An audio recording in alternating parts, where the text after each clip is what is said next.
हम 2 बहनें ही थीं और मेरी बड़ी बहन रश्मि की शादी के वक़्त मैं सिर्फ़ 16 साल की थी। हम दोनों बहनों की उम्र में बहुत ज़्यादा फ़र्क था, लेकिन दीदी मेरी इकलौती बहन थी। शादी के वक़्त मेरा रो-रो कर बुरा हाल था। मेरे जीजाजी ने अपनी दीदी की विदाई के समय मुझे अपने पास बैठाया और प्यार से मेरा हाथ पकड़कर कहने लगे, माही, रोने की क्या बात है? साली तो घरवाली होती है, तो तुम्हारा जब भी दिल चाहे हमारे घर चली आना। उनकी ये बात सुनकर मैं खुश हो गई।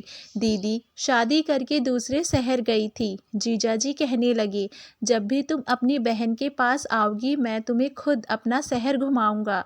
दीदी तो विदा होकर चली गई, लेकिन मेरे दिल में ये अरमान जाग उठा था कि मैं कब अपनी बहन के घर जाऊंगी और खूब मज़े करूंगी। दीदी की शादी को 1 साल गुजर गया था, लेकिन मैं उनके शहर नहीं जा सकी थी।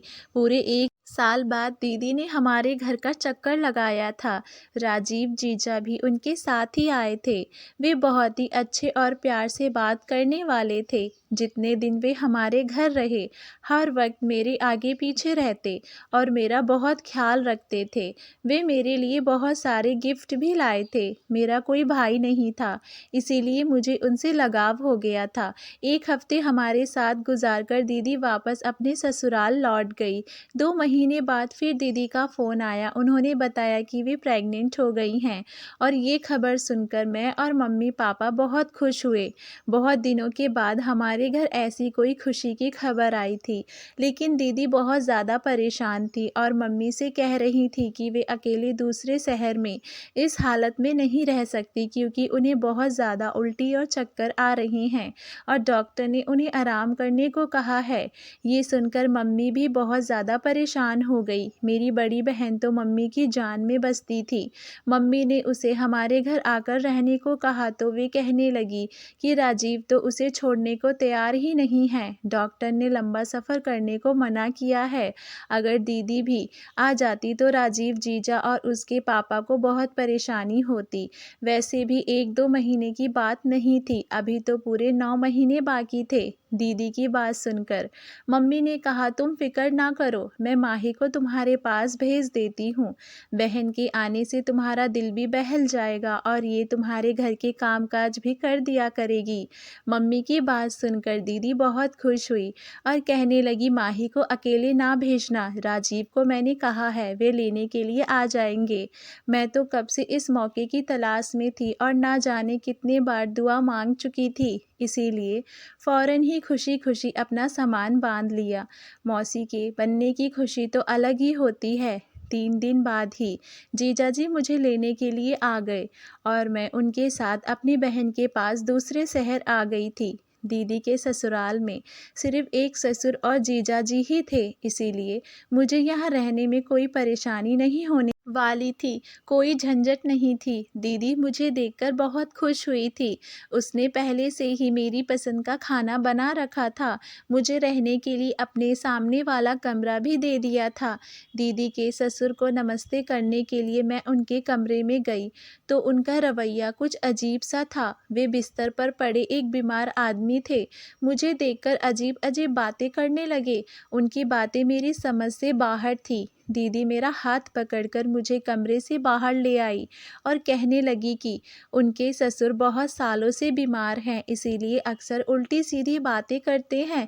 आगे से उनके कमरे में जाने की ज़रूरत नहीं है। दीदी के ससुर उनकी शादी में भी नहीं आए हुए थे। राजीव का रिश्ता पापा के किसी दोस्त ने दीदी से करवाया था। मेरी उनके ससुर से पहली मुलाकात थी और सच तो ये था कि मैं उनके ससुर से मिलकर बहुत डर गई थी। मुझे दीदी के घर आए 3 दिन हो गए थे। मैं दोबारा उनके ससुर के कमरे में नहीं गई थी। जीजाजी मेरा बहुत ख्याल रख रहे थे और दीदी की तबीयत ठीक ना होने की वजह से वे ज़्यादातर बिस्तर पर लेटी रहती थीं। सारा घर मैंने संभाल लिया था, लेकिन फिर एक दिन कुछ ऐसा हुआ कि मेरे रोंगटे खड़े हो गए। रात के खाने के बाद किचन साफ करके मैं अपने कमरे में आई तो मैंने सोचा कि नहा धोकर सोती हूँ। गर्मी बहुत ज़्यादा थी और मैं पसीना-पसीना हो गई थी। मैं नहाने के लिए अपने कमरे के वॉशरूम में गई, तो कुछ ही देर में मुझे ऐसा महसूस हुआ जैसे कोई मुझे देख रहा हो। पहले तो मुझे लगा कि मेरी बहन होगी, लेकिन अचानक ही मेरी नज़र रोशनदान पर पड़ी तो मेरे होश उड़ गए। वहाँ कोई साया सा मुझे नज़र आया था और मुझे यकीन हो गया था कि कोई छुपकर मुझे देख रहा था। इस बात ने मेरे होश उड़ा दिए। मैंने जल्दी से अपने कपड़े पहने और भागती हुई कमरे से बाहर निकली। दीदी के कमरे में पहुंची तो वहाँ दीदी और जीजाजी आराम से एक साथ लेटे थे। मैं अपनी जल्दबाजी में कमरे का दरवाज़ा लगाना भी भूल गई थी और अब उन दोनों को एक साथ देखकर मुझे शर्मिंदगी का एहसास हो रहा था।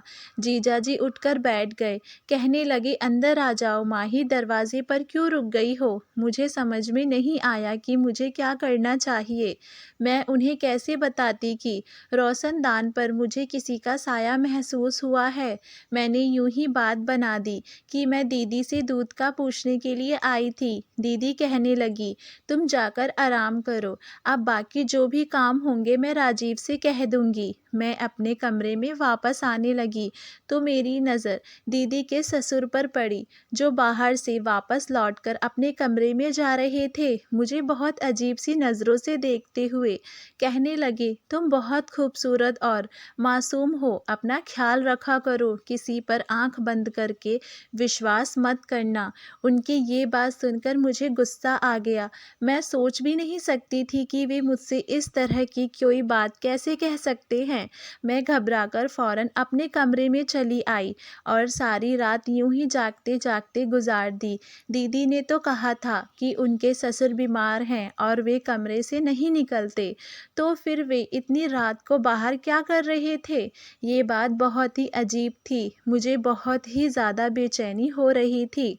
रोशनदान पर जो था वे मेरा वहम था या ये हकीकत? कोई मुझे देख रहा था, कहीं वे दीदी के ससुर तो नहीं थे? इस सवाल ने मुझे परेशान कर दिया था। मेरी सारी रात सोचने में गुजर गई थी। अगले दिन जब जीजाजी ऑफिस जाते हुए कहने लगे, माही, मैं शाम को जल्दी आ जाऊंगा और तुम्हें शॉपिंग के लिए बाजार लेकर जाऊंगा, तुम शाम को तैयार रहना।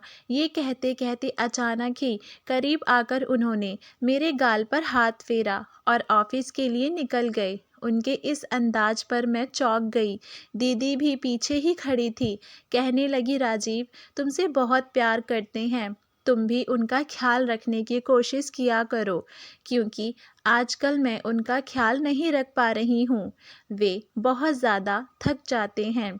दीदी की बात सुनकर मैंने कहा, आप फिक्र ना करें, मैं राजीव जीजू का ख्याल रखूँगी। शाम को मैं अच्छी तरह तैयार हो गई तो राजीव मुझे शॉपिंग के लिए ले गए। उन्होंने दीदी से कही ज़्यादा मेरे लिए शॉपिंग कर ली थी। मेरी ये खुशी बस कुछ ही दिनों की मेहमान है। उस रात अचानक लाइट चली गई। तभी किसी ने मुझे ज़ोर से धक्का दिया और मैं बहुत डर गई। मुझे इस धक्के की उम्मीद नहीं थी। वे एकदम ही पीछे हटा तो मैं भागकर कमरे से निकल गई। मुझे अब तक कुछ दिखाई नहीं दे रहा था, अंधेरा बहुत ज़्यादा था, लेकिन मैं दीवार के सहारे दीदी के कमरे में पहुंची। वहां जाकर मैंने दीदी को आवाज़ दी तो वे कहने लगी, माही तुम परेशान ना हो, राजीव अभी अभी लाइट देखने के लिए गए हैं। अक्सर हमारे घर की लाइट कट जाती है, राजीव जल्दी ठीक कर देंगे। दीदी ने अपने मोबाइल की फ़ोन की टॉर्च जला दी थी। मेरे पास तो मोबाइल भी नहीं था। मैं दीदी के पास ही बैठने लगी। थोड़ी देर बाद लाइट आ गई। वे कहने लगी, तुम भी बहुत पागल हो, ज़रा सी अंधेरे से घबरा गई हो, मेरा ख्याल कैसे रखोगी? दीदी की बात सुनकर मैंने कहा, ऐसी बात नहीं है, मेरे कमरे में कोई मौजूद था इसीलिए मैं डर गई थी।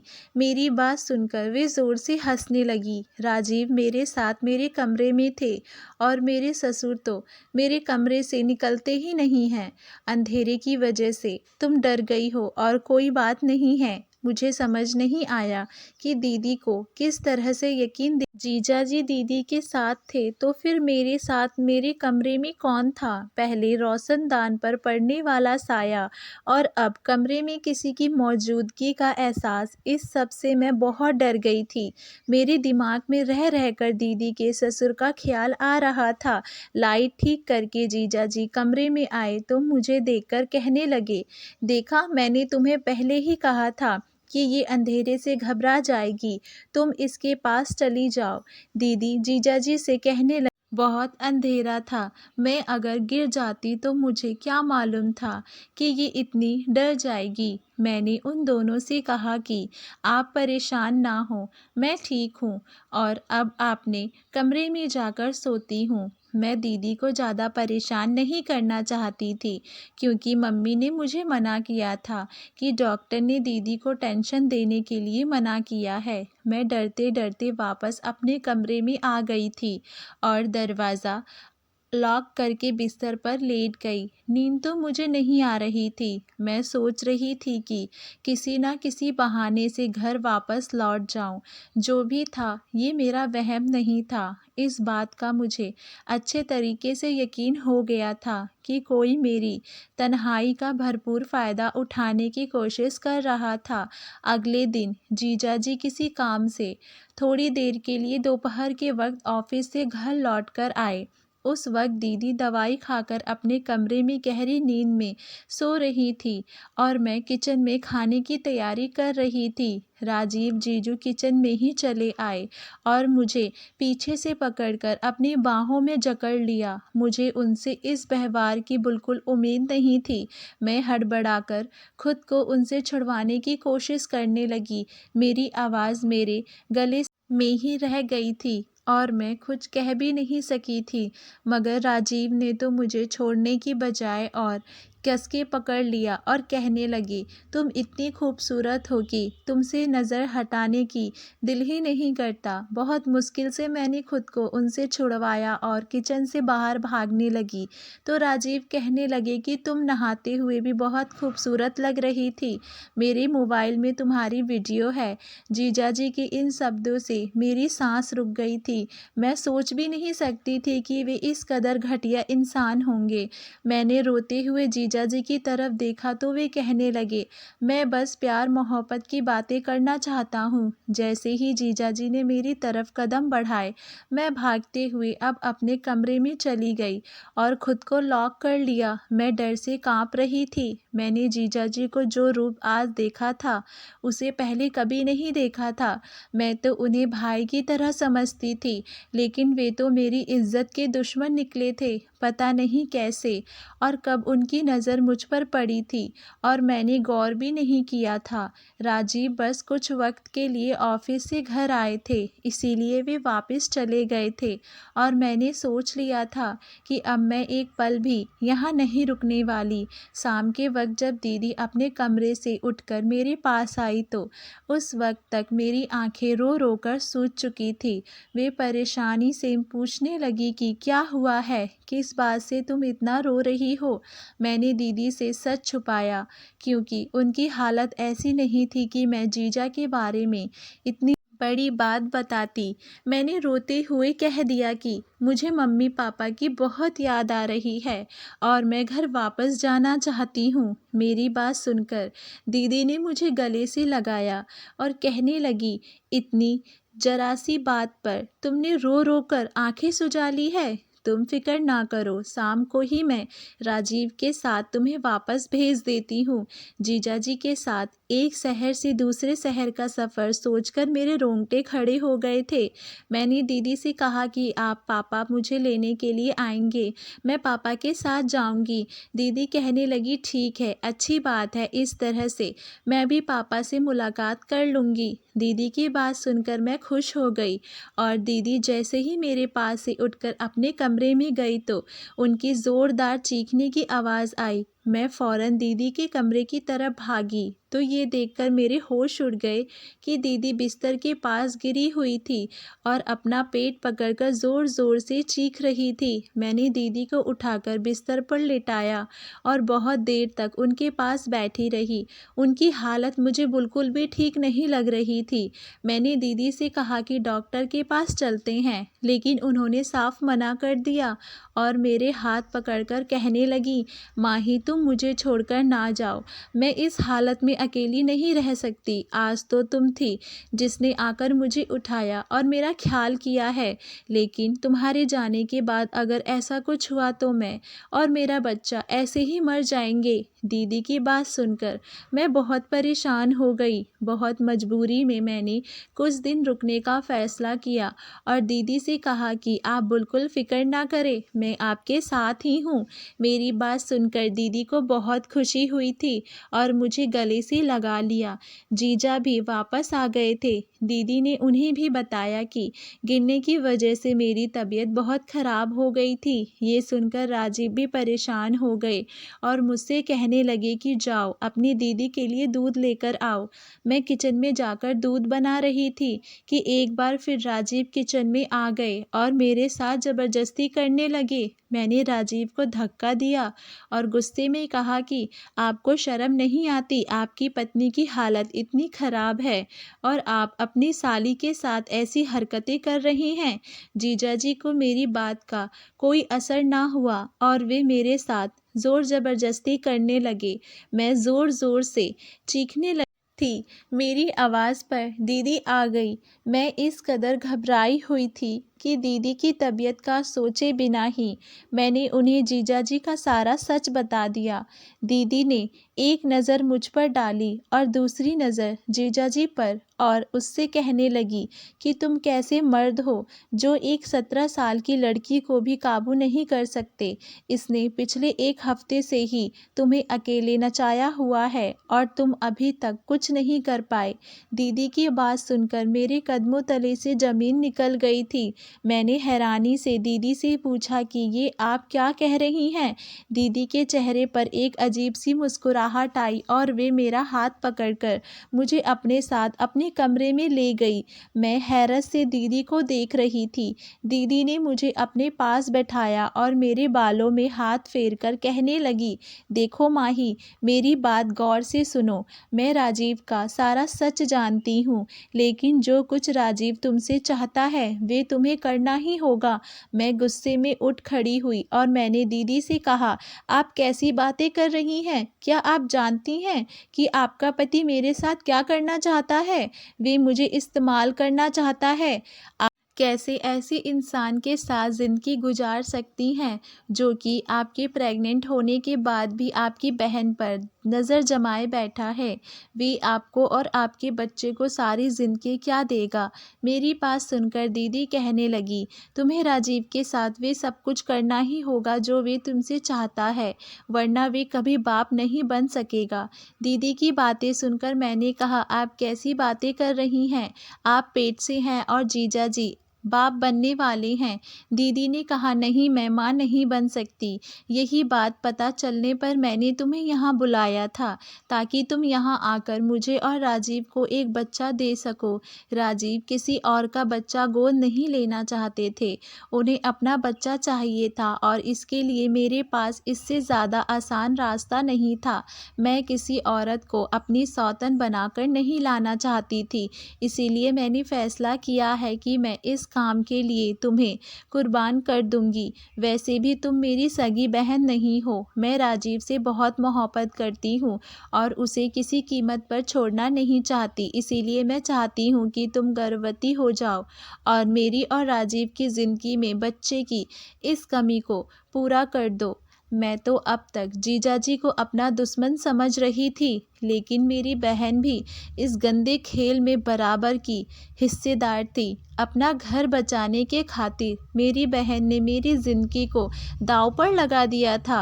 मैंने अपनी बहन के आगे हाथ जोड़ लिए और उससे कहा कि मुझे घर वापस भेज दे, लेकिन मेरी बहन ने मेरी एक ना मानी और रात के अंधेरे में मुझे अपने पति के कमरे में भेज दिया। मेरे पास बचने की कोई गुंजाइश नहीं थी, क्योंकि मेरी बहन ने मुझे धमकी दी थी, अगर मैंने उसकी बात ना मानी तो राजीव मेरे साथ ज़बरदस्ती करेंगे। उसका इल्ज़ाम भी मेरे किसी झूठे आशिक के नाम पर डाल देंगे और मैं सारी ज़िंदगी अपने मम्मी पापा को अपने चरित्र की सफाई नहीं दे सकूंगी। मैंने सोचा भी नहीं था कि कभी मेरी बहन मेरे साथ ऐसा व्यवहार करेगी। मैं जानती थी कि मेरी बहन मेरी सगी बहन नहीं है, लेकिन हमेशा मैंने उसे सगी बहन ही समझा था। कभी ये फ़र्क हम दोनों के बीच आएगा ये मेरे ख्याल में भी नहीं था। मेरी बहन ने मुझे खींचते हुए कमरे में धकेलने की कोशिश की तो मैं खुद को छुड़वाने के लिए शोर शराबा करने लगी। मेरी बहन के ससुर कमरे में से निकल आए। उन्होंने फ़ौरन ही बीच में आकर मुझे मेरी बहन से छुड़वाया और मेरी बहन और अपने बेटे को धमकी दी कि अगर उन दोनों ने मेरे साथ कोई ज़बरदस्ती करने की कोशिश की तो वे पुलिस को फ़ोन कर देंगे। जीजाजी गुस्से में अपने पापा के साथ बदतमीज़ी करने लगे, लेकिन उनके पापा किसी भी हाल में मुझे अकेला छोड़कर पीछे ना हटे और मेरे खातिर अपने बेटे से झगड़ा करके मुझे अपने कमरे में ले आए। कहने लगे, बेटा, मुझे पहले दिन से ही शक था कि इन दोनों की नीयत गलत है। अगर मैं तुम्हारी बहन के खिलाफ कुछ कहता तो शायद तुम कभी यकीन ना करती। अब जबकि तुम जान चुकी हो कि ये दोनों इंसान नहीं बल्कि दरिंदे बन चुके हैं, शायद मुझसे अपने बेटे की परवरिश में कोई कमी रह गई है जिसकी वजह से आज ये दिन देखना पड़ रहा है। मैंने राजीव के पापा के फ़ोन से ही अपने घर फ़ोन मिलाया और अपने पापा को सारी हकीकत बता दी। अगली सुबह मेरे पापा मुझे लेने के लिए आ गए।